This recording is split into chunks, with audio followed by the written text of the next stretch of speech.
अस्सलाम वालेकुम, welcome to एमराद। इस वक्त अमेरिका की director of national intelligence Tulsi Gabbard उन्होंने अपनी कांग्रेस में एक बहुत बड़ा बयान दिया है। बयान है north Korea, China, Russia, Pakistan और ईरान को लेकर। सबसे अहम चीज ये है कि जिन वेपन सिस्टम्स को लेकर पाकिस्तान पर एलिगेशंस लगाए गए हैं वो बहुत सीरियस हैं और इस चीज को लेकर पाकिस्तान में भी इवन बहुत ज्यादा बातचीत होती है और पूरी दुनिया में भी बातचीत होती है कि पाकिस्तान चूंकि दुनिया की वाहिद मुस्लिम न्यूक्लियर पावर है तो क्या उसके पास इस किस्म के वेपन्स जिनकी तुलसी गबार्ड ने बात की है वो होने चाहिए या नहीं। तो उसी तरह हम इसका कंपैरिजन करेंगे इंडिया के कुछ सेम उसी किस्म के वेपन्स जिनको मैं आगे चलकर एक्सप्लेन करूंगा किस किस्म के मैं वेपन्स की बात कर रहा हूं। तो इंडिया के पास भी सेम वैसे वेपन्स मौजूद हैं और इंडिया उनको मजीद आगे एडवांस भी बना रहा है, उनके ज्यादा प्रीमियम वेरिएंट्स बना रहा है, लेकिन उस पर कोई आउटरीच आपको देखने को नहीं मिलेगा, ना अमेरिका का, ना इसराइल का, ना किसी और मुल्क का। तो इसकी वजह क्या है दोस्तों? तुलसी गबार्ड ने जो एग्जैक्ट वर्डिंग में यूज किया है वो मैं आपको बता देता हूँ, उनका बयान भी मैं आगे ऐड कर दूंगा। तुलसी गबार्ड ने कहा है कि Russia, China, North Korea, Iran और पाकिस्तान ये मुख्तलिफ किस्म के न्यूक्लियर वॉरहेड कैरियर सिस्टम तैयार कर रहे हैं। कैरियर सिस्टम से मुराद यहाँ मिसाइल्स की बात हो रही है, बिकॉज मिसाइल अपने आप में कोई खतरनाक चीज नहीं होती। मिसाइल के ऊपर जो वॉरहेड वाला पार्ट है या कौन लगी आपको नजर आती है, उसमें बारूदी मवाद या वॉरहेड को ऐड किया जाता है। अब वो बारूदी मवाद कन्वेंशनल वॉरहेड भी हो सकता है जो कि ईरान अपने मिसाइल्स के थ्रू यूएस के मुख्तलिफ बेसिस पर स्ट्राइक कर रहा है, या वो न्यूक्लियर वॉरहेड भी हो सकता है जो कि अभी तक यूज नहीं हुआ किसी मिसाइल के थ्रू दुनिया में, लेकिन अल्लाह ना करे कि कोई ऐसा हो। However, the intelligence community assesses that Russia, China, North Korea, Iran, and Pakistan have been researching and developing an array of novel, advanced, or traditional missile delivery systems with nuclear and conventional payloads that put our homeland within range. और यहाँ US director of national intelligence वो ये कह रही हैं कि ये जो कंट्रीज हैं ये ऐसे लॉन्ग रेंज वेपन सिस्टम्स पर काम कर रहे हैं जो डायरेक्टली यूएस को स्ट्राइक कर सकती हैं, यानी कि उनकी रेंज ऑलमोस्ट ग्लोबल होगी। यहाँ 3 लफ्ज यूज किए गए हैं कि these countries are developing an array of novel, advance और ट्रेडिशनल मिसाइल डिलीवरी सिस्टम्स, यानी कि traditional plus non traditional weapon system ऐसे होंगे जो यूएस तक मार रखते हैं। अगर पाकिस्तान के कॉन्टेक्स्ट में बात की जाए तो पाकिस्तान के पास इस वक्त लॉन्गेस्ट रेंज जो बैलिस्टिक मिसाइल है वो शाहीन 3 है। शाहीन 3 की जो डिक्लेयर्ड रेंज है वो 2750 किलोमीटर है, लेकिन यूएस कांग्रेस की कुछ रिपोर्ट्स क्लेम करती हैं कि शाहीन 3 की रेंज कम से कम 4500 से 5000 किलोमीटर के दरमियान है। और इसी तरह पाकिस्तान के दूसरे बैलिस्टिक मिसाइल्स को लेकर भी एस्टिमेट यही लगाया जाता है कि जितनी रेंजेस पाकिस्तान ऑफिशियली इनकी क्लेम करता है, इनकी एक्चुअल रेंजेस इनसे ज्यादा है। और यूएस तक अगर रेंज चाहिए पाकिस्तान को तो उसके लिए पाकिस्तान के पास कम से कम 8000 से लेकर 10,000 या 12,000 किलोमीटर रेंज का इंटर कॉन्टिनेंटल बैलिस्टिक मिसाइल होना चाहिए, जो कि पाकिस्तान के पास नहीं है। अब ये पहली दफा नहीं है कि यूएस ने पाकिस्तान पर ये इल्जाम लगाया है, बिकॉज इस पूरी लिस्ट में सिर्फ 2 ऐसे मुल्क हैं जिनके पास आईसीबीएम नहीं है, और वो है पाकिस्तान और ईरान। बाकी जो कंट्रीज है यानी कि रशिया, चाइना, नॉर्थ कोरिया, इनके पास intercontinental ballistic missiles operational हैं और बहुत तगड़े इंटर कॉन्टिनेंटल बैलिस्टिक मिसाइल्स हैं जिनके बारे में ये कंट्रीज खुद क्लेम करती हैं कि यूएस तो क्या दुनिया का कोई भी air defence system in weapon systems को नहीं रोक सकता। और ये चीज तो हम खैर ईरान के कॉन्टेक्स्ट में भी देख चुके हैं कि ईरान की even short to medium range ballistic missiles जो कि मैन्यूवरेबल री एंट्री व्हीकल के साथ आते हैं, और ईरान क्लेम करता है कि उन्होंने 10 साल पहले वो बना के रखे हुए थे, उन्हें भी यूएस के और इजराइल के मॉडर्न एयर डिफेंस सिस्टम नहीं रोक पा रहे जब सैचुरेटेड अटैक्स हो रहे हैं। और हम ये सब जानते हैं कि यूएस और इजरायली एयर डिफेंस सिस्टम कितने ज्यादा वेल कनेक्टेड है, वेल कोऑर्डिनेटेड है, और उनकी सिंक्रोनाइजेशन जिसे हम इंटीग्रेशन कहते हैं वो कितनी ज्यादा अहम है। सो अगर वो इस तरह के शॉर्ट और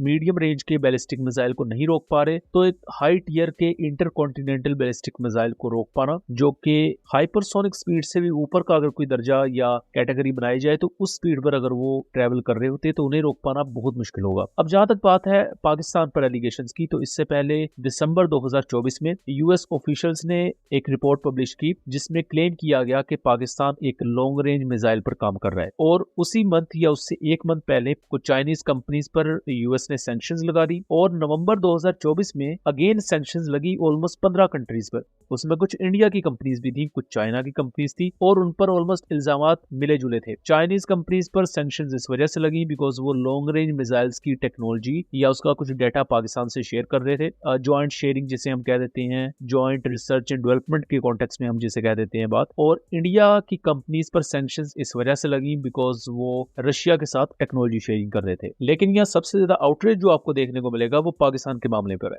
इससे एक चीज तो कंफर्म होती है कि ईरान के बाद जो सबसे ज्यादा दुख और या दर्द है इन खासतौर पर इसराइल, यूएस ये जैसी कंट्रीज को, वो पाकिस्तान से है। बेशक पाकिस्तान से डिप्लोमेटिक ताल्लुकात यूएस के हों और वो रहेंगे, ट्रेड भी रहेगी, लेकिन दूसरी तरफ सिक्योरिटी की डोमेन में जो दो चीजें यूएस को सबसे ज्यादा बुरी लगती हैं, पहली है पाकिस्तान और चाइना की कोऑपरेशन, दूसरी है पाकिस्तान का न्यूक्लियर प्रोग्राम प्लस पाकिस्तान का मिसाइल प्रोग्राम। पाकिस्तान का ऑफिशियल स्टांस ये है कि पाकिस्तान किसी भी किस्म का आईसीबीएम यानी इंटरकॉन्टिनेंटल बैलिस्टिक मिसाइल नहीं बना रहा, लेकिन अगर अब पाकिस्तान बनाएगा या पाकिस्तान किसी भी किस्म का वेपन सिस्टम तैयार करेगा तो वो सिर्फ और सिर्फ पाकिस्तान के दिफा के लिए होगा। उसका मकसद किसी भी मुल्क को अग्रेसिवली थ्रेटन करना या किसी मुल्क पर पहले हमला करना नहीं होगा। इसके साथ साथ जो ये बयान दिया गया है उसमें डायरेक्ट आईसीबीएम को जिक्र तो नहीं है, लेकिन जिस किस्म के अल्फाज यूज किए गए हैं उससे दो किस्म के वेपन सिस्टम्स को टीज किया जा रहा है। पहला एक आईसीबीएम और ट्रेडिशनल डिलीवरी वेपन सिस्टम, यानी कि जो आईसीबीएम होते हैं वो प्योरली